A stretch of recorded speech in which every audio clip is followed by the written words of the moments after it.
Hard to believe that it's been an entire decade since the Edgar Wright directed Scott Pilgrim vs. the World hit theatres, and while it may have initially been a box office disappointment, thanks to a passionate fan base, the film went on to become a cult classic along with a series of graphic novels that the film is adapted from. While Scott Pilgrim vs. the World remains an all-time favourite film of mine, it was often forgotten over the years that there was also a movie tie-in that released within a few days of the film, aptly titled Scott Pilgrim vs. the World, The Game. Much like the film and the novels, Scott Pilgrim vs. the World, The Game also became a somewhat cult classic, most likely due to the fact that the beat-em-up title was tragically taken off the respective digital stores due to a licensing issue from publisher Ubisoft after only 4 years of being available, practically vanishing and being unplayable for those who hadn't had the chance yet. Yet after celebrations began to ensue for the 10-year anniversary of the film, director Edgar Wright, as well as Scott Pilgrim creator Brian Lee O'Malley, began to begin a Twitter storm to bring the game back. Thankfully, here we are.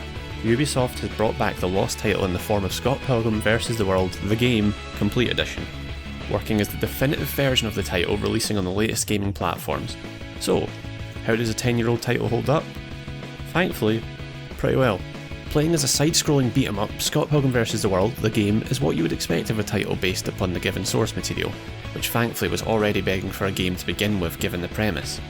Thanks to an immediately eye-catching opening animation, the events are laid in motion as Scott Pilgrim must defeat the 7 evil exes of his new lover, Ramona Flowers, in a bid to save the day and get the girl of his dreams. What ensues is a short journey through various locales in Toronto, Canada, as each stage works as a single, side-scrolling rush of enemies before reaching the boss of that given level. Again, this is a simple concept in the world of beat-em-ups, but that mentioned core premise of Scott Pilgrim vs. the World already being wrapped in a love for classic games makes for a perfect recipe for the title, and that love is even clearer upon the game immediately booting up.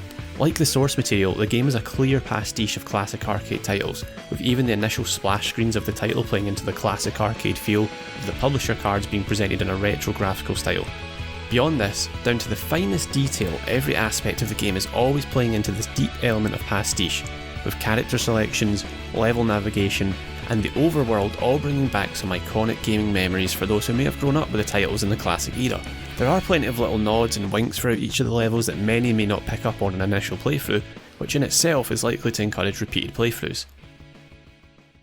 This pastiche also bleeds through into the music, which perfectly recreates those wonderful sounds of the 16-bit era while never feeling outdated in any of the wide array of tracks, always seeming to fit the situation that your chosen character finds himself at any given moment.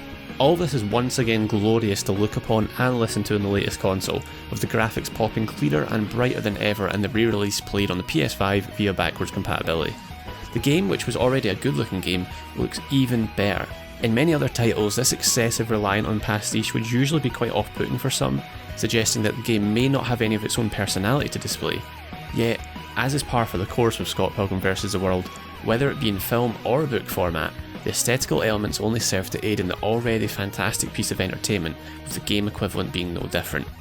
Walking through the stages with your choice of 6 playable characters from Scott Pilgrim all the way up to his roommate Wallace, the core gameplay hook is immediately gratifying. Fighting the various types of enemies feels great, with every kick, punch and headbutt having a great deal of weight to them, with each enemy requiring a different approach on how best to tackle their weaknesses. Each character also has a differing moveset to some extent, with the animation style of each of them offering just a slight enough change to make the differing personalities and fighting styles noticeable. The differing moves are nothing drastic by any means, but each of them has a different set of special moves that makes replaying the game an enticing opportunity to check them out, rather than opting to play as Scott the whole time like me. Those special moves are acquired via you leveling up your chosen fighter, with each enemy defeated offering a slight amount of XP to contribute towards your level account, and each level gained boosting your stats and rewarding you with a new move. These elements are far and beyond the most inconsistent part of the game, as you may find yourself struggling to get past encounters very early on due to feeling underpowered in comparison to the increasing number of enemies as levels continue. The game is still certainly possible to get through if you can overcome the challenge,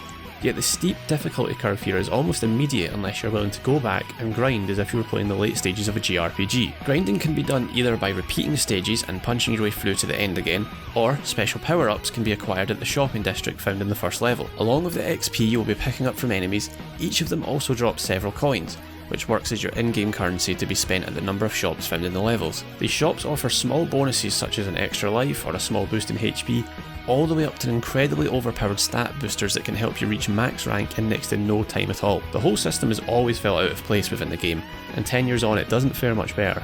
often feeling like a way to extend the short game length to stretch another hour or so. Yet given the game's more than reasonable price, there was never any need to artificially extend the game length, as blasting through the several stages makes for a great piece of fast-paced action, if you aren't halted by the difficulty curve. Thankfully, there are 3 difficulty options to choose from, catering to those hardcore beat-em-up fans who may find the lower difficulties a walk in the snow-covered park.